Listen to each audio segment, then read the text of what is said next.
work is I'm a touring, touring guest.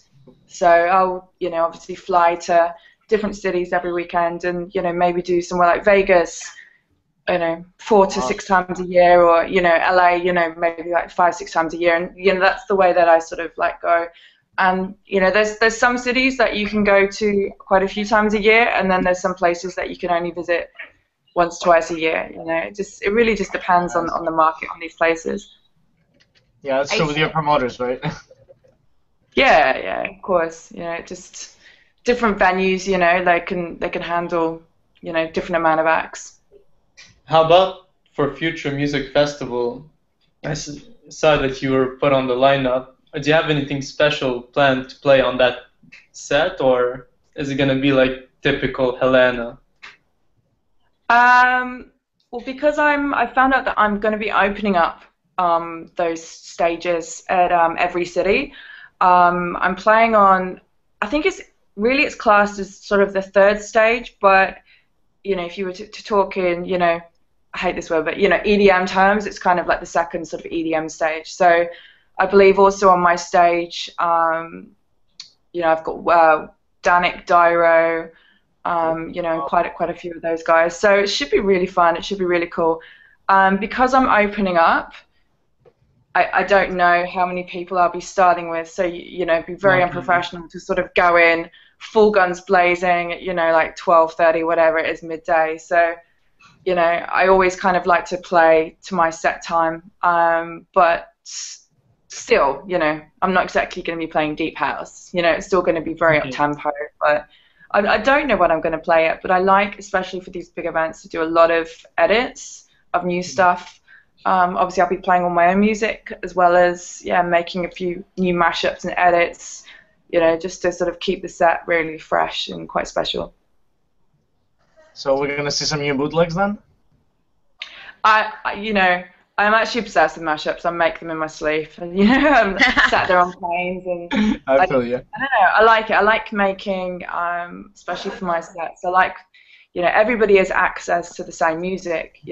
There's no, sort of finding a rare track. These days that nobody has. Like everybody across the world has access to the same music, and especially if you're all playing the same sort of genres or following the big artists, then a lot of people's sets can end up sounding very alike, because everyone will just be playing the same tracks. So the reason why I like to make a lot of mashups is just purely so that, even if you're playing the same music as everybody else, you're delivering it in a way, that other people don't have, because by making your own edits and mashups or doing, acapellas on the fly, you're sort of, you're playing the music that everybody wants, but everyone go, oh, didn't expect that drop or didn't expect that a cappella, and you're still managing to keep your sets kind of quite fresh and unique, and that's why I love them.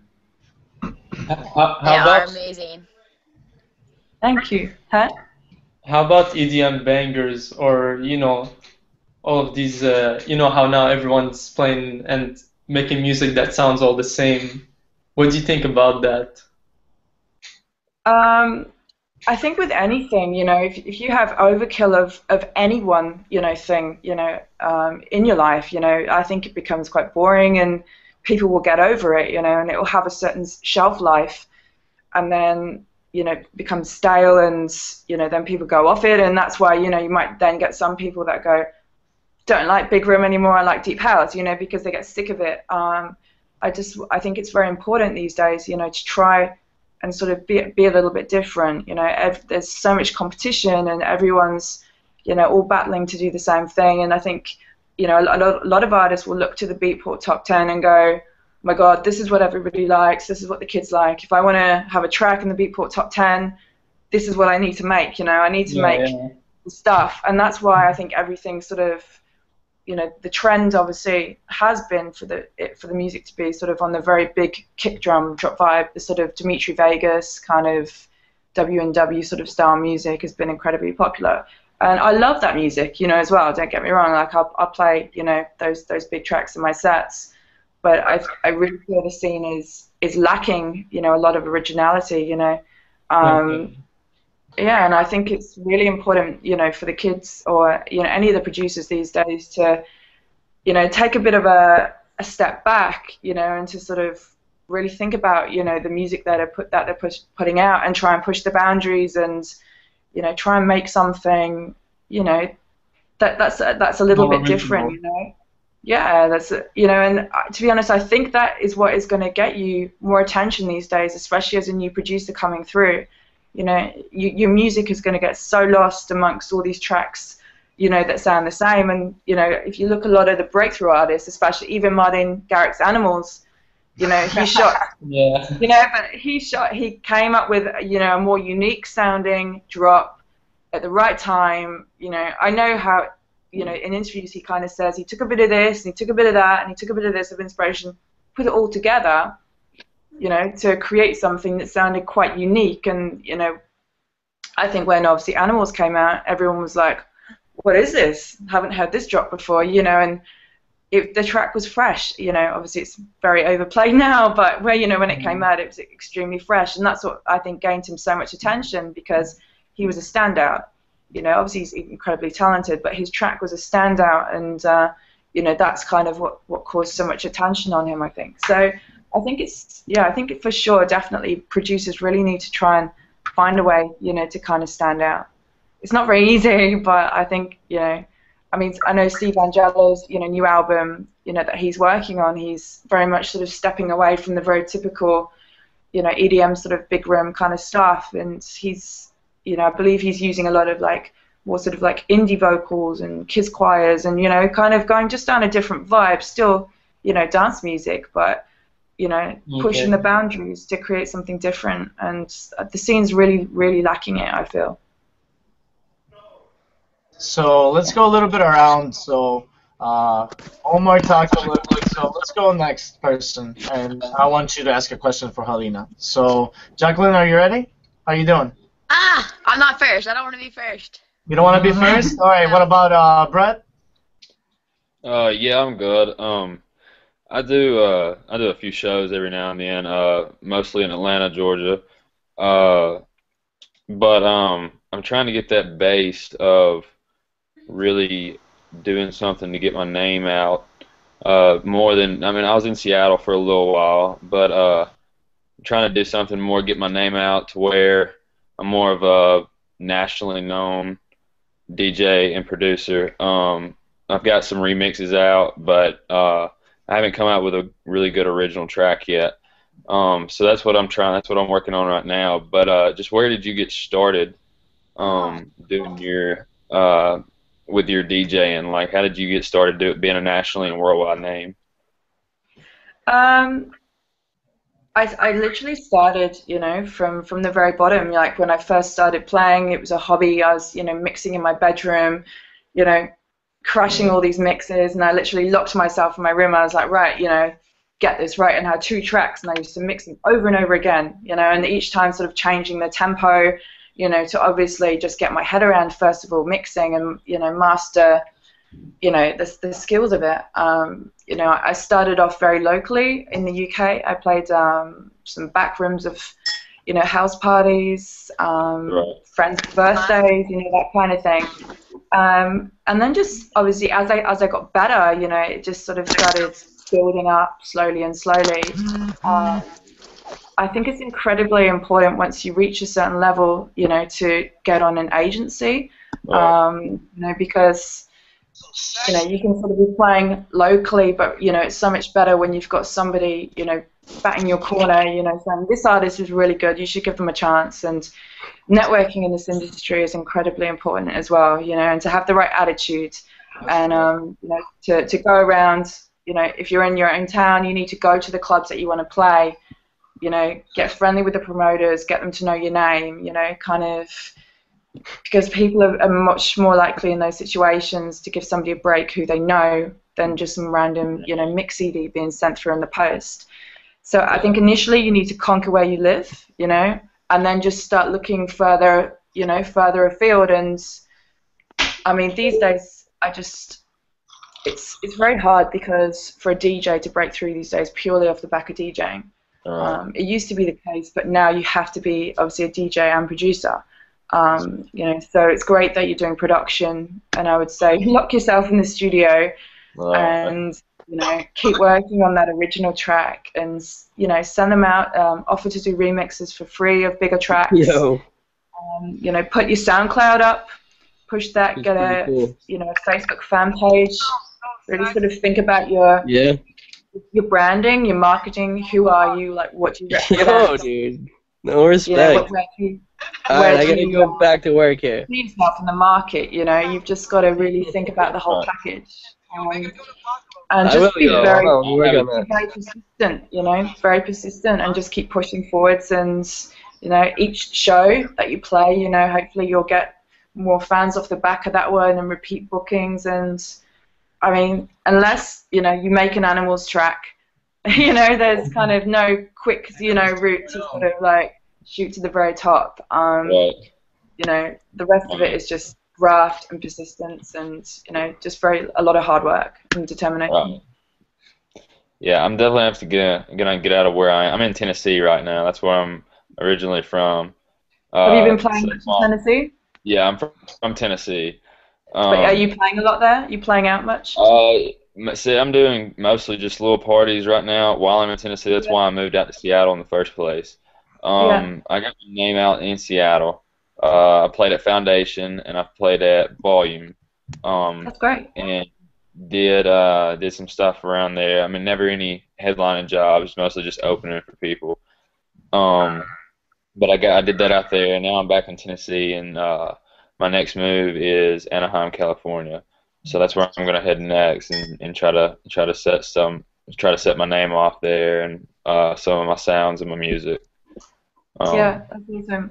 I'd say when you get to California, like I said, just think about where you want to play, you know, think about, you know, where you're suited musically, go down there, meet the promoters, you know, try and become friendly with them and, you know, get your name there, and then, you know, give them some links, send them an email of, you know, of where you've been and where you'd like to play, with SoundCloud links to all your mixes and productions, and, you know, just initially you'll probably, you know, be playing for free. You know, I started off doing a lot of gigs for free or for very, you know, little money. I was spending more money on music every week than what I was making. You know, I think if you focus on the money, you know, it's the wrong thing to do. Like, if you're good, you know, if you're determined and, you know, you're passionate, the money will come.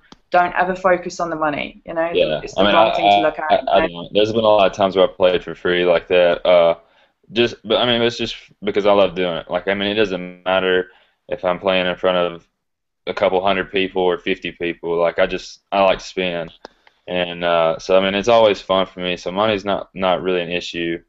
I mean, you know, you want to get to that point to where you can make a living doing it, but like you said, like right now, like money's not an issue. I'm just doing it because I love doing it, and it's a passion. So. I'm kind of right there where you're talking about, like doing free shows, because that's what I love to do. Yeah, I wasn't making money off DJing straight away. I think I worked, you know, alongside while I was trying to build my name, every shit promo job imaginable, you know, as well, you know, trying to, you know, battle my way through. And it was like, you know, I knew at that point if I was working a 9 to 5, you know, a full time, then it would have been harder for me to have put, you know, a lot of time into my music. So, you know, I was literally running around juggling music and all these weird other, you know, 50 other jobs on the other hand as well. You know, it doesn't happen overnight, unfortunately. You've just got to be very, very persistent, you know, and just chase after it if you really want it, you know. Right. That's awesome. Thank you. You're no worries. When are you coming back to New York? It will be hopefully within the next few months. I'm not too sure. I'm still waiting on. We're having a big conference call with my agent over there at the moment, just to run through where we've got lined up over the next few months. So hopefully soon. I mean, it's one of my favorite places for sure. I like fully in love with New York. It's an incredible city. Did you like Boston? Boston was so much fun. Yeah, it was really cool. Before Thanksgiving. It's actually one of those cities that was very unexpected, because you don't know what to expect, especially when you go out of the more major cities. Right. You don't really know what to expect when you walk into places, and you know, it was one of those that I walked away and they were like, how was it? I was like, it was sick. It was so much fun, you know. It's kind of. It was the night before Thanksgiving. We were crazy.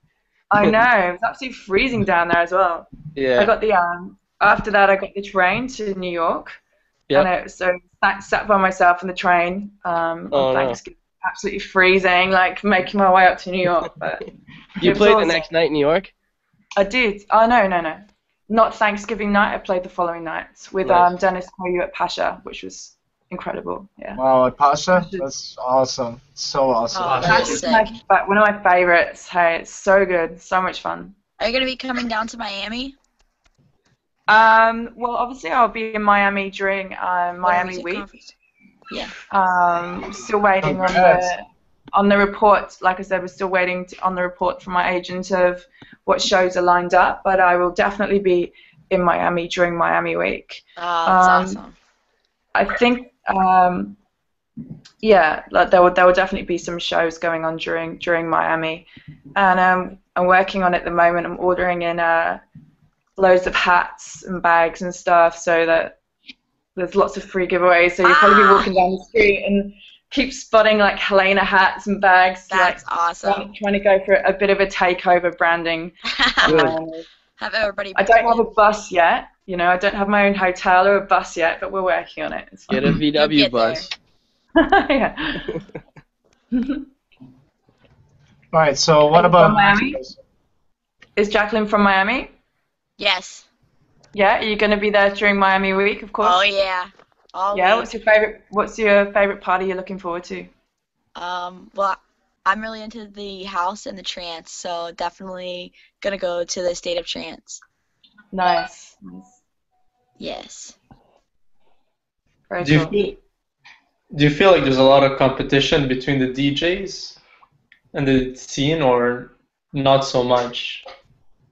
Like it's a bit of both. Of course, every single DJ is going to be highly competitive to get to where they have to be, you know, where they are. You have to be, you know, for a DJ not to be competitive, they won't be at the level that they're at, you know. Every DJ is competitive, you know, and to, like I said, to be playing, especially at the, you know, the sort of top levels, you know, they're very driven kind of, you know, business-minded people, a lot of them. It's a bit of both, you know. There is competition, and sometimes, you know, you'll see people play at a certain place, and you'll be like, damn it, you know, I want to be there, and you know, but that only drives you more to, you know, to work harder to get to where you want to be. But I mean, there's also as well like you could probably sort of see it. There's a very much big sort of hub and community and family vibe as well. A lot, you know, within you know the DJs that know each other, and because you know it's a lot of the time that you find these are the people that you know you're only kind of like socializing with, because when you're on the road and you're touring so much, you know, you might get to where you are, and a lot of the time you'll bump into the same faces and the same acts, you know, that you'll be playing alongside each other, and you do build up, you know, good friendships a lot, you know, with these people. And this, you know, you've obviously got so much in common, you know, because you all love, you know, the music so much and what you're doing. So, and in Australia as well, it's amazing. You know, there's a very sort of like a lot of support, you know, with, you know, the DJs amongst each other in Australia, and a lot of people have each other's back. You know, and it's good. You know, you definitely become, you know, good friends with a lot of the people that you play with. All right, so who's next for a question? If not, we'll go ahead. So, okay, I'll start it up. So, what was your inspiration for Breathe? Because I didn't know about you, I'll be fully honest. I heard your track from Lazy Reaches. He had his monthly podcast, and then I hear Breathe, and I was like, what is that, you know? So I went and looked it up, and then finally found you, and I got to the point where I actually purchased your track, because, you know, that's the only way to get it, so even in AIF. So that's how good it was. So what was your inspiration on it?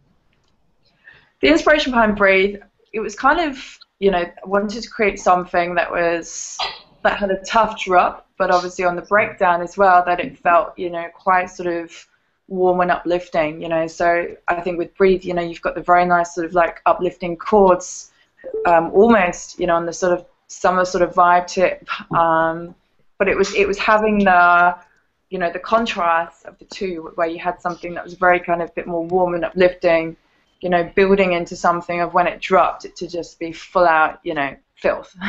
And you know, the tagline, and yeah, the tagline "Breathe" was almost to be like, you know, that you take that last breath of, you know, the sort of like, you know, freshness before it just goes, you know, all out. So yeah, I mean, I actually worked on you know, on that track probably about 9 months ago now.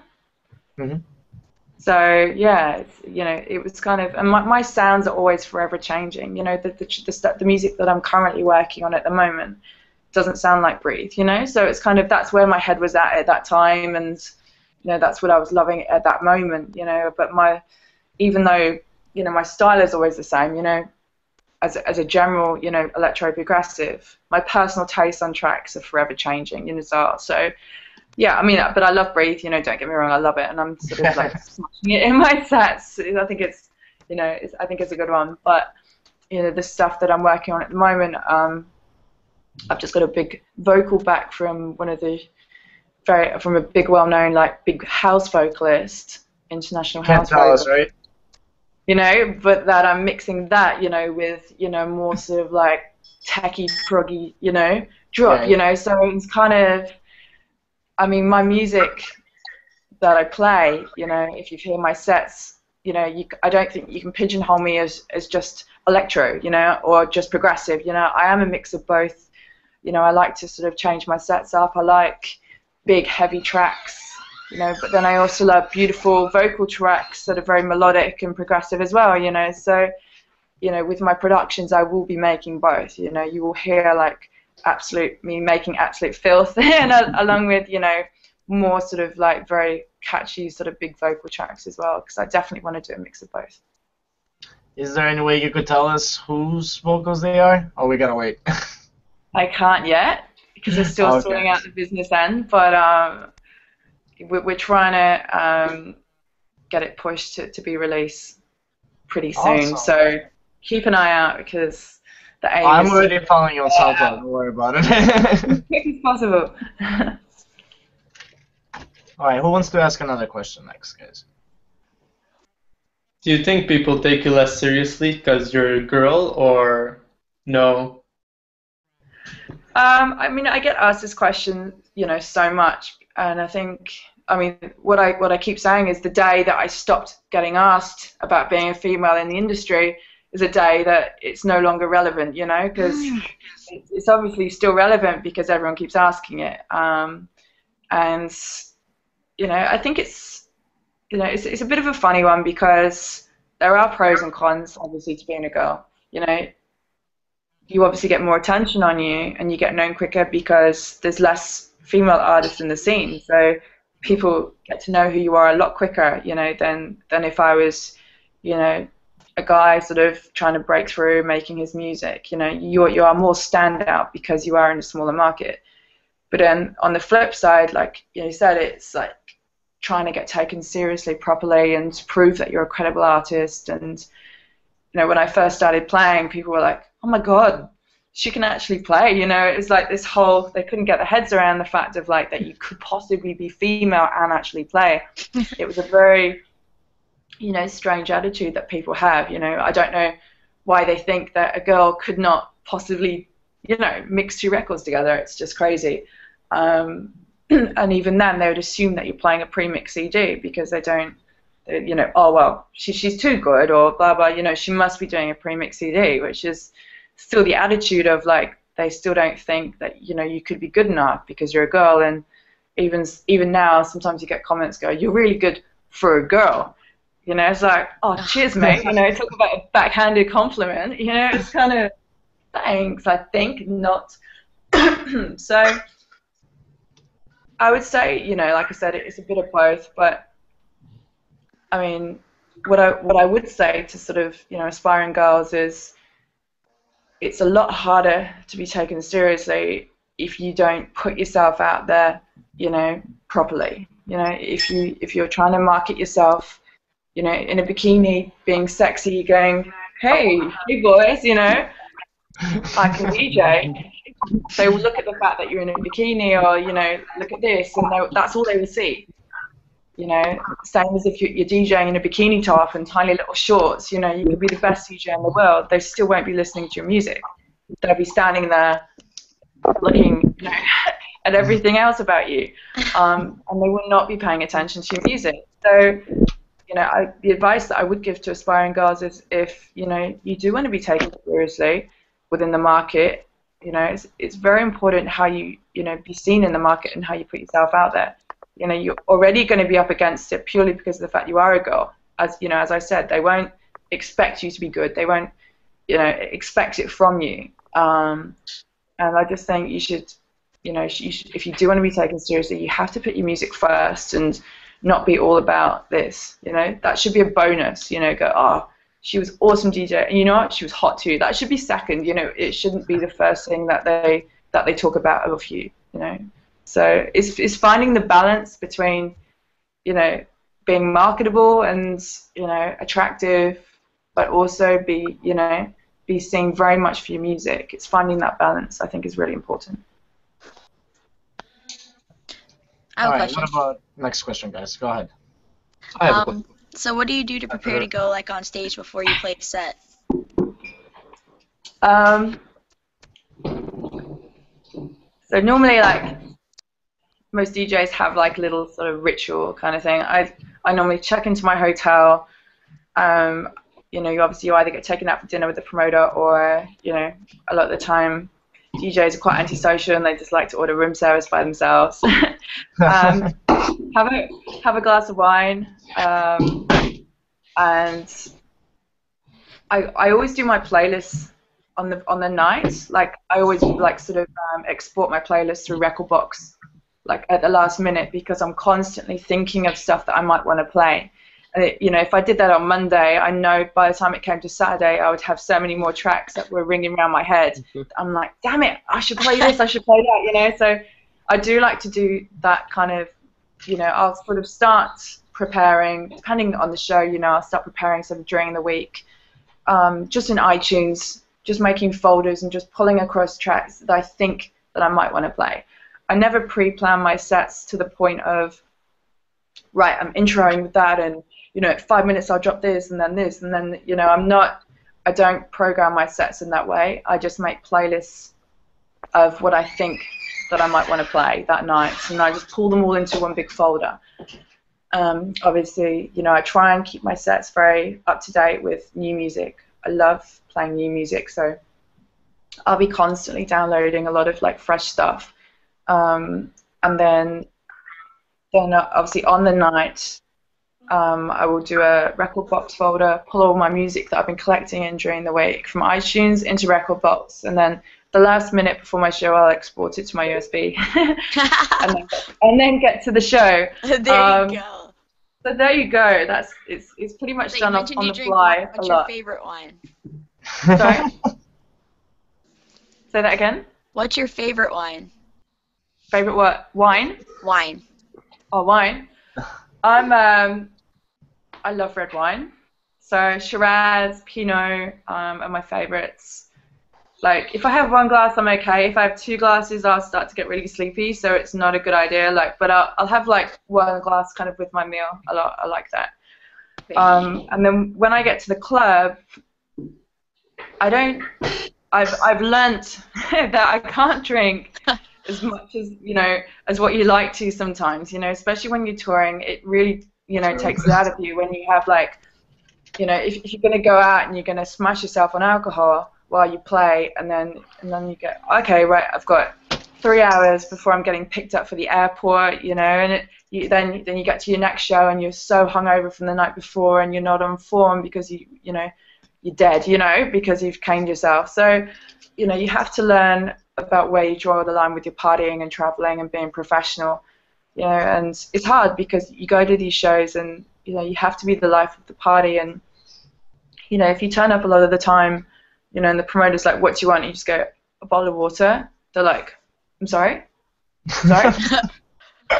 I'm sorry, who are you? Are you the party bringer? Like, you know, like, get out, you know, it's kind of, it's finding that hard balance between being sociable and, you know, having some shots and drinks with the promoters a lot of the time, but then knowing when to put a lid on yourself, that you don't, you know, there's nothing worse than a drunk DJ, you know, that thinks True. they're on fire and they're like ruining all their mixes and start stage diving with their pants down and doing stupid things. It's kind of like it's finding that balance between partying and professional. So I mean, these days I tend to just have.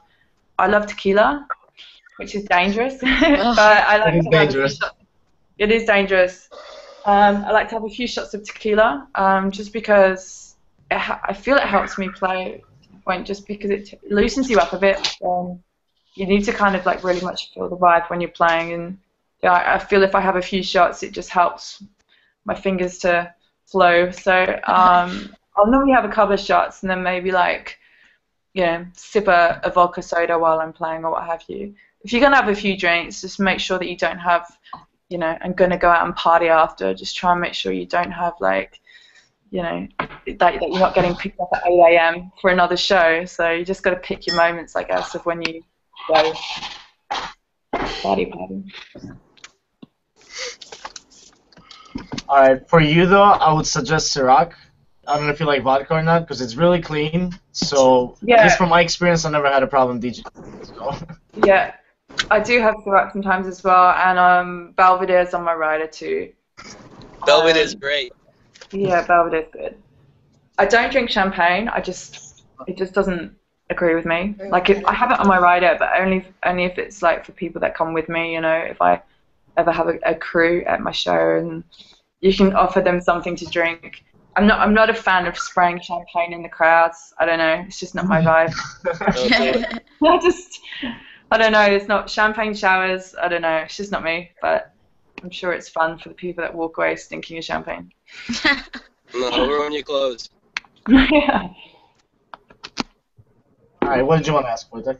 I just want to ask you about your creative process and how you work. Do you lock yourself in the studio? Do you work on the road? I mean, how does it look for you when you begin a track or any kind of project? It's both, Obviously, if you're around in the week, you'll be working, from a studio or from your laptop at home or what have you, But you get so many ideas, and because you are on the road so much, a lot of the time you will be working on tracks, on the road, and I do find that just a laptop and headphones is quite sufficient.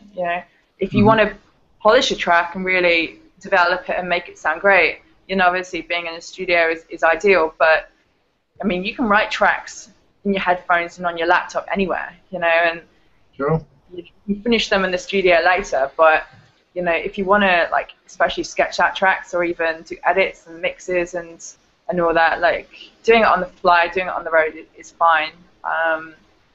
So I mean, it just, like I said, it just depends. I mean, some weeks you could be touring, Monday to Friday, and you're not going to have a chance to get in the studio, so you're not going to just stop working. You're just going to be constantly working wherever you are. Like I'm a super geek. Like I'm literally attached to my computer 24/7. Like I'll be in hotels, I'll be in the airports with my headphones on my laptop, either, creating ideas, making tracks, making mashups, doing mixes, doing interviews, you have to work, on the job, wherever you are. I mean, I haven't been home to my apartment now in LA for 7 weeks. Wow. I'm living out of a suitcase, touring around, and it's like, I've been doing a bit of studio while I'm over here, because obviously I'm not, at home with my equipment. I've been popping into people's studios, doing work here and there, doing stuff on my laptop, or, you just have to kind of make the most of where you are.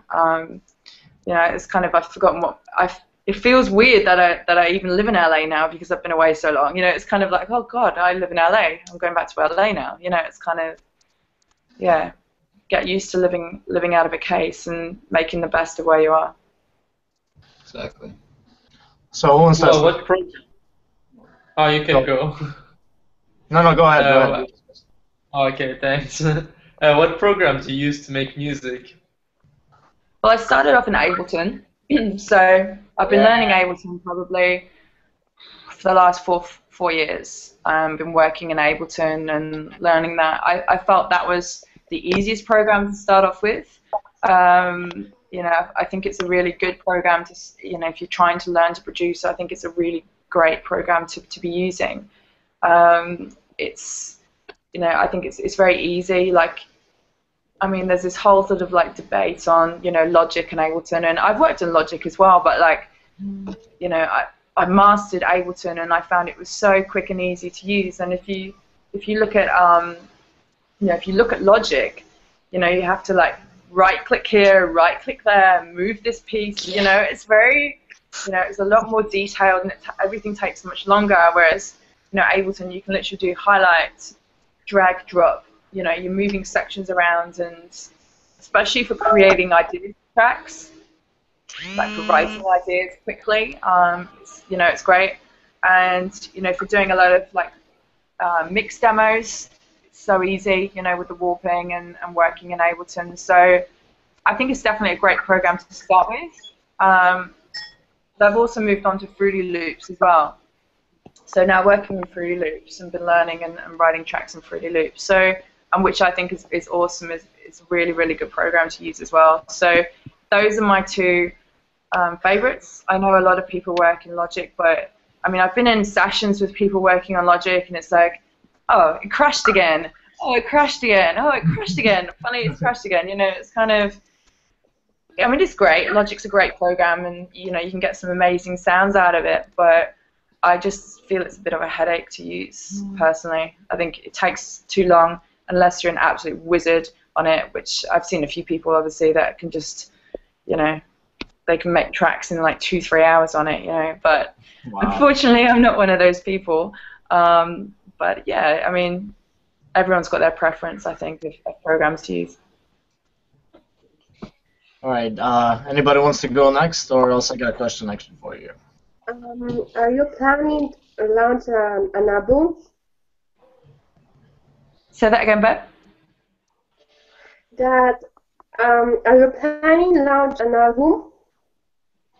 If you're planning to announce an album, that's what she's asking. Oh, an album. Sorry. No. I'm purely going to focus on, you know, just singles releases.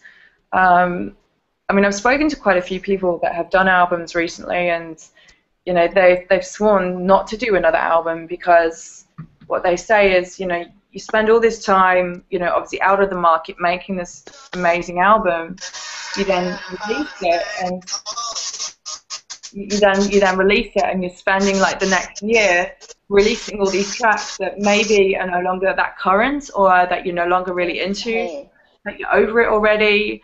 You know, music moves, you know, so quickly, and you know, you have to then force all these tracks out that, you know, that maybe you don't want to put out anymore, or you know, it's kind of, you know, I think, you know, because music, I feel you have to be very on the pulse, you know, with what's current. And you know, say for instance, if I was to put out a track, if I'd done a track on the album and I had a big track that sounded like Animals and I wanted to put it out now, everyone will go, oh my god, that's so done. How can you do that now? You know, it's kind of like where you've got no choice. It's on the album. You have to put it out anyway, really. So I think the best way to sort of stay sort of like current and on point, unless you're doing something quite different, you know, like Avicii, obviously his album is very different, and that's what he wanted to express, you know, to the market, and that's worked out amazingly for him. But I think just generally, you know, unless you're doing something, you know, kind of out there, I think it's better to just, you know, just release single tracks, because that way you can always be very sort of like on point with what you're doing. Well, that's so nice. Can I make another question? Sure. How was your experience in Mexico? Mexico was fun. It was the first time I'd ever been to Mexico, so I was so stoked just to, you know, just to get there and just to see this, see the city. It's so exciting when you go to these new places and, you know, countries and cities, and you're getting to see the world, which is incredible. And Mexico was a really, really cool city. The club that I played in that night was called Lemon, which was fun. It was really cool, but it was a bit more of a VIP sort of club. So they don't really, obviously, in these VIPs, like fully party and let loose. So I'm really keen to come back to Mexico and try and maybe get on one of the big festivals or, one of the really big dance clubs because, I mean, I've had so many reports that you guys are absolutely insane and like one of the best crowds to play to. So, yeah, I'm really keen to come back and, explore a few more places. Well, yeah, you know that you will always welcome to in Mexico. Thank you. Thank you. I appreciate it. Yeah. It's nice to have you there. Yeah, it was nice to be there, and like I said, every time, you go to these new places and you meet all these new people and you gain new fan bases and, from all these different shows around the world and, even on, my Facebook, if I do a question of like, where are you guys from, you've got people from all corners of the globe, which is incredible, it's insane, it's so exciting and, to sort of, to be able to get out to all these places and do shows in all these different parts of the world is, for me personally, it's a dream, and it's so exciting and, to be able to go to all these places around the world and to travel as well and to, to meet all these new people is crazy. It's really, really fun. You should come to Ottawa, Canada. It's on the list. Everywhere's on the list. I'm looking at signing to a European agency at the moment, so because I'm really keen to get more of a presence back in Europe this year as well. So yeah, that's definitely on my list as well this year to tackle Europe a bit more. I mean, I've been very much because obviously my main base was in Australia for quite some time. Australia is from Europe. It is literally the other side of the world, so it kind of makes touring Europe a bit harder. To sort of build your profile there and to explore there. So now being based in LA, I'm very keen to start delving into the European market a bit more this year as well. How do you think? Sorry, you can go. Oh, thank you. Can you say something in Spanish? Hola, una Fanta naranja, por favor. I will tell you something in Spanish, right? Sorry? I will tell you something in Spanish. Yeah, come on. Eres demasiado hermosa y muy talentosa. Now I will translate it. You're so talented and a gorgeous lady. Thank you very much. That's very sweet. Thank you. I was about to get out my Google Translate. All right, who was it? Omar, you wanted to ask a question. Go ahead. Oh yeah. How big do you think this? How would you compare the Australian scene and compared to the rest of the world? Question. It's funny because Australia is. I find it very different to the rest of the world. And I was chatting with Max Vangeli at the weekend in Melbourne when he was down, and he was sort of like, couldn't get his head around, and he was like, wow, Australia's so different, and it's kind of, it is, I think it's very far away from everywhere, and, Australia's very much created its own scene and its own superstars, and, you could be massive the rest of the world and a complete nobody in Australia, it's, Australia kind of, has its own hub, of who's, big over here, and it's not necessarily, like I said, you could be huge in the UK, come to tour Australia, and you could pull nobody to your shows, it's kind of, musically I find Australia to be a bit more commercial than personally than like playing in America. I find that in America I can play more of what I would personally want, and the crowds, love it. In Australia I'm a lot more conscious of the crowds, because, that I do find it more commercial playing in Australia, and obviously it's got its own, like you go to Melbourne and they've got their own kind of scene down there, and that's totally different again, to the rest of the country. So it's just different, There's no right or wrong or what's better. I have some incredible shows in Australia, and the festivals here are just, out of this world, and the scene here is creating so much incredible talent. When you think of the size of the population compared to the rest of the world. And you think of how many, good artists are coming out of Australia. It's madness when you think about it. There's so much talent coming from Australia, and so much talent coming, from Australia that are, then getting out and breaking through internationally. So it really is kind of seen around the world as one of the hubs, of dance music and of artists. But yeah, I think it's, Australia definitely has its own thing going on, separate to the rest of the world. Alrighty, I'll go ahead with the next question. So, you produce, you DJ. Do you shuffle also? You know what the Melbourne Shuffle is, right? Do I what? Do you shuffle? You know the dance? The Melbourne Shuffle? Oh, do I shuffle? Yeah. No. I'm not like a big dancer, obviously like Awesome. when I play, like, I like to jump around and get into it, but it's rare that you'd see me like right out on the dance floor busting out a shuffle. It's not really my thing, but it's quite entertaining to watch though. Yeah, my friend actually, they had a whole, shuffling group back in 2009 because they got really big in Chicago, and we just saw it through like Melbourne videos, from Sydney, and it was really awesome. I gotta lie to you.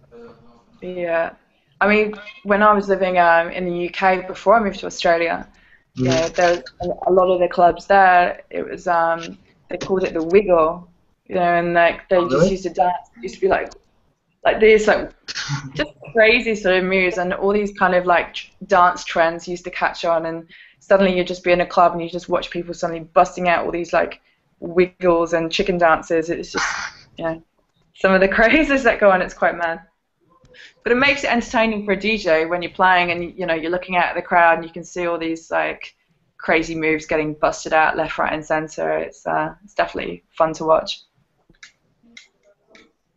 All right. Does anybody else have a question? Yeah, are you lined up for any festivals coming up? Well, obviously I have Future Music Festival in Australia in, I think it's 4 weeks, which is mad because I fly back to LA this week, and then I think I'm only back in LA for 3 weeks before I'm then back to Australia. So, Future, it will be absolutely insane. The lineup is out of this world, and there's just such huge buzz around it, this year. So that's going to be really, really cool to come back and play Future.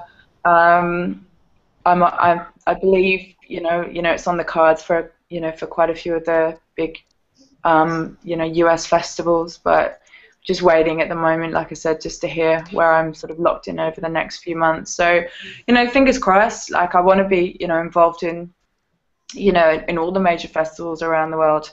That's where I'm, pushing to be, and that's where, I want to go. And that's why I'm working so hard at the moment to, if you feel like your career sort of goes in stages, and it's kind of, I feel I'm sort of like bubbling, on the edge of like trying to really sort of push through next level to, to get up, on these main stage, festivals around the world. And I've done quite a few already, don't get me wrong, but, a lot of these festivals have their solid band of, the same, like 30, 40 DJs or whatever that get booked on pretty much all the festivals. You've got your Steve Angelos, you've got your Afrojacks, you've got your Nicky Romeros, you've got your Alessos, you've got the hardcore. The Nervo girls, are probably one of the only female acts that are kind of quite regular, on the sort of like upper level of all these festivals. So, I'm pushing, that's my ambition, that's my, that's my goals like everyone else's, and, that's where I'm pushing to sort of be at the moment, is to really sort of like very much break through that I am a solid, fixture, at all these festivals. Right. So that's why I'm working really hard on my music at the moment to make sure that I get to that level. I'd love to see you in Counterpoint this year. That'd be pretty dope. EDC. I know. I'm desperate to be on all these, places. I really hope that I do get the EDCs and these other festivals. So, it's like I said, it's on the cards. It's just, there's just a lot of competition, so you just have to make sure that, that you work on enough music and, that you're solid enough that, that you become a first choice for these promoters. All right. All right. I was actually really wondering, what's the first DJ setup you ever played on? First DJ setup. Well, you have to remember, I started playing when I was 14 years old. Mhm. When I first started playing, there was no CDJs then. You know, it was vinyl. Like, I didn't have CD decks when I was 14. They didn't even exist. So I learned to play on vinyl. And when I first started playing, the music at that point that me and my friends were into was happy hardcore. So Oh. we started, like, those were like literally the first two records that I picked up and started, you know, trying to mix with was happy hardcore.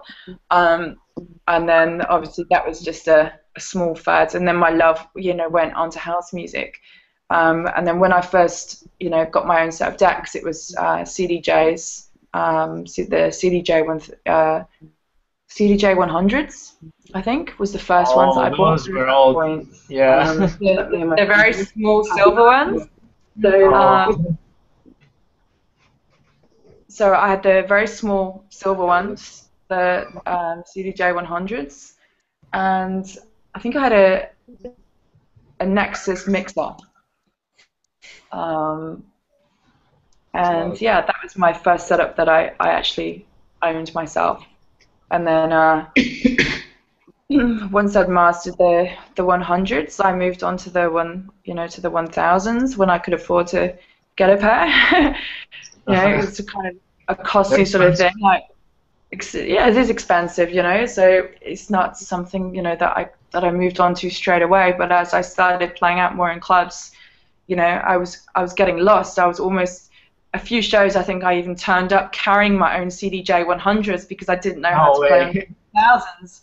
And I was like, oh, excuse me while I just plug in my own equipment, you know, because I'd never played on them before. I didn't know how to use them, so I was too scared to play out on, you know, equipment I didn't know.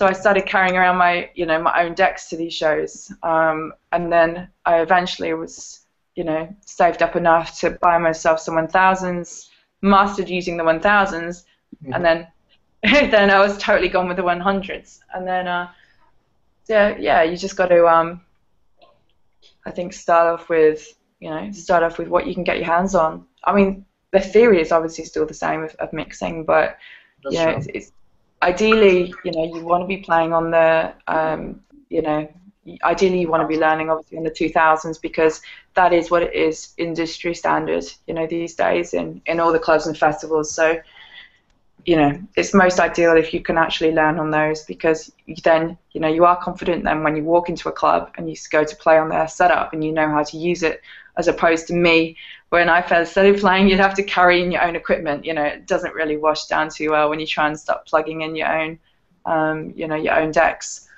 I mean, people do play on laptops, you know, which is fine. It suits some people. I find it really annoying when I'm playing after people that are playing on laptops, you know, because it's the whole kerfuffle of like unplugging the Seratos, and you know, a lot of the times that you go to play and then, you know, they walk off and then it's like, oh, I can't hear anything, you know, there's no sound coming out because they've all plugged it in wrong. And you then, rather than concentrating on your intro and trying to get in the vibe, you're then like fiddling around with wires at the front, you know, it's a bit frustrating sometimes, but I don't know, everyone has their preference, but you know, I love the CDJs. You know what? I can't afford CDJs, so I just bought a DDJ-SX, which is, you know, the cheapest way to emulate, you know, the 2000s. So yeah. I wish I could afford a full setup of 2000s, but not yet. Yeah, I know, it's very expensive. Like I said, initially you just have to start on what you can get your hands on, you know, and just to try and learn the process of actually learning to mix. I think though you can, you know, you could probably get a hold of a pair of, you know, Pioneer 100s, you know, quite cheap maybe on eBay, for instance, and stuff like that. So, I don't know, you just really have to start off with, like you said, whatever you can kind of, you know, afford or that's in your budget to start with, and then, you know, build up to it. You know, you have to obviously decide that that's the direction that you want to go in. There's no point spending thousands and thousands on, you know, on proper sort of like 2000 decks if you don't feel that you want to, if you don't like it, you know, even you have to kind of get a vibe and see if that's what you want to do, you know, and if you love it, you will save up and you'll manage to get hold of some. So, or go around a friend's house and, if you know somebody, and try and steal their decks for an hour a week and practice. All right, we're gonna have to be wrapping it up because you're a busy woman too, So how about some last questions, guys? Do you see like there's hate or competition or something between like trance DJs, house DJs, dubstep DJs? I mean, I don't see hate, and you really probably wouldn't get competition, with such cross genres because, I've got zero competition, with somebody that plays trance because it's not as if we're fighting over the same bookings or trying to get into the same clubs or that kind of thing. I think most people truly respect other genres and other artists for what they're about. Even if like I don't personally play dubstep, I don't particularly like it, but I have a lot of respect for the genre and for the people that play it, and I can appreciate anybody that's talented, regardless of what music they're playing. If you see somebody skilled rocking it out, you will give them props and go, wow, that was an incredible set. You may not go and buy the music, and you may not want to personally play it yourself or even listen to it, in your own time, but you still have respect, and love, of somebody that's talented doing their thing. So I don't really see much sort of hate or competition with cross genres like that.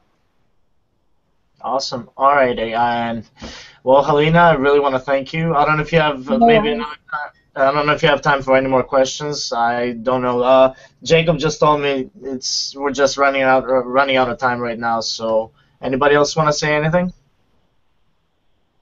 Go ahead. I don't know.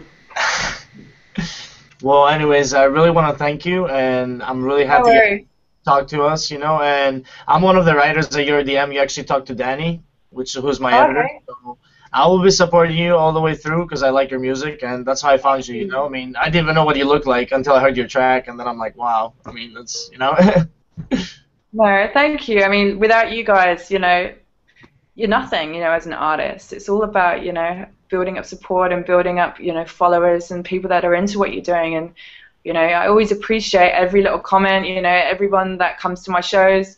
I see everything, that goes on, and, like I said, you appreciate you answered my comment, actually. Sorry. You answered my comment, actually. I was so happy, not going to lie to you.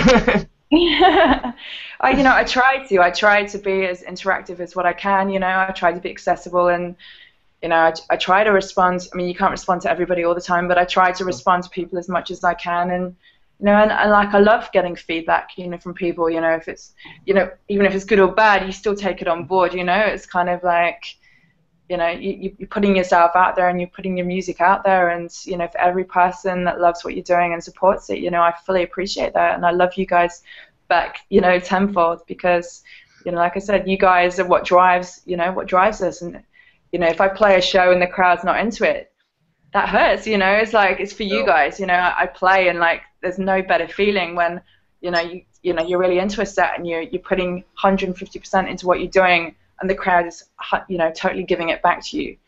For me, it's about creating those moments and about creating a vibe and connection with people, and and really sort of making something special, and for every person that hears you play to go away and to have the best time that they could possibly have.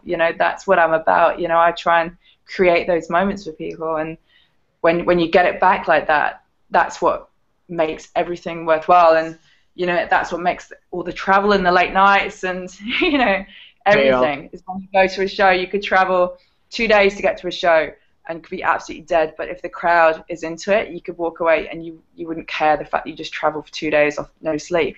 Everything makes it worthwhile.